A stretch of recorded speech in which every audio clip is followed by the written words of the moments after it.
Guys, yan nga pala yung bagong SM ng Santo Tomas. Malapit po yan dito sa Isuzu John Cars, Batangas, Santo Tomas. Ito naman po yung lumang Llanas.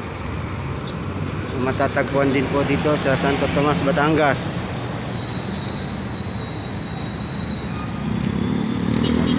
Ito po yung papuntang Lucena.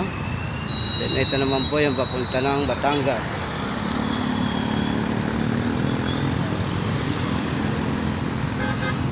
Yan naman po yung papuntang Calamba, Laguna, Manila. Ito po yung papunta ng bayan ng Santo Tomas sa loob. Guys. Yan po guys. Yan po yung NDN Oil. Napakaganda ng paligid. Napakaraming kasakyan.